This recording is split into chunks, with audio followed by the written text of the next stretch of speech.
Hello' everyone, আজি যাওঁ বলক টাউনলৈ। কিন্তু আজি আহিছোঁ অকলে, তাকো চিনাকি দাদা এজনৰ লগত। কিন্তু আপোনালোকৰ মৰমৰ চেনি নিদিবা মালিক মানে মোৰ মানুহজনে গম নাপায়। অৱশ্যে তেওঁক কম বুলি ভাবিছিলোঁ, কিন্তু আহিবলৈ নাপাম বুলিহে মনে মনে গুচি আহিলোঁ। সঁচাকৈ বুলি ভাবিছে ন আপোনালোকে, কিন্তু একেবাৰে মিছা। তেওঁ মোৰ লগত নাহি বাৰু মোক অকলে পঠিয়াবনে, এইটো যে সম্ভৱেই নহয়। এইপিনে আকৌ মিচিক মেচাকৰি চাই আছে মোৰ ভতিজী, কিবা ইমজি লগাই তাই কণ্ডাৰ এক্টিং কৰি আছে, তাকে চাই পেহাকে হাঁহি আছে। পিছে আপোনালোকৰ ফালে গৰম কেনেকুৱা ক'ব দেই। এইপিনে আকৌ মই ঠাণ্ডা পানী অকণ খাই ল'লোঁ গাটো শীতল কৰিবৰ কাৰণে। তাৰপিছতে আহি গ'ল আমাৰ এগ চাওমিন আমি খাই ল'লোঁ ধুনীয়াকৈ একদম টিপটপকৈ।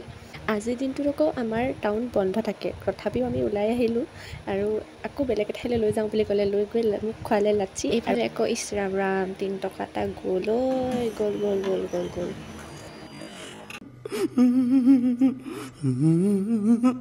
ভাগ্য ভাল আছিল গোটেইখিনি যে পৰি নগ'ল। আমাৰ আকৌ এইফালে একদম চুচি মাৰিছে কৈছোঁ নহয়। এতিয়া ভাবিছোঁ আমি ঘৰলৈ যাওঁ, তাতে ইমান ৰ'দ, ইয়াত থাকিব নোৱাৰি। তেনেতে আকৌ এটা আইচক্ৰীম পাই গ'লোঁ নহয়। আজিলৈ ভিডিঅ'টো ইমানেই আছিলে, পুনৰ লগ পোৱাৰ আশাৰে বাই বাই।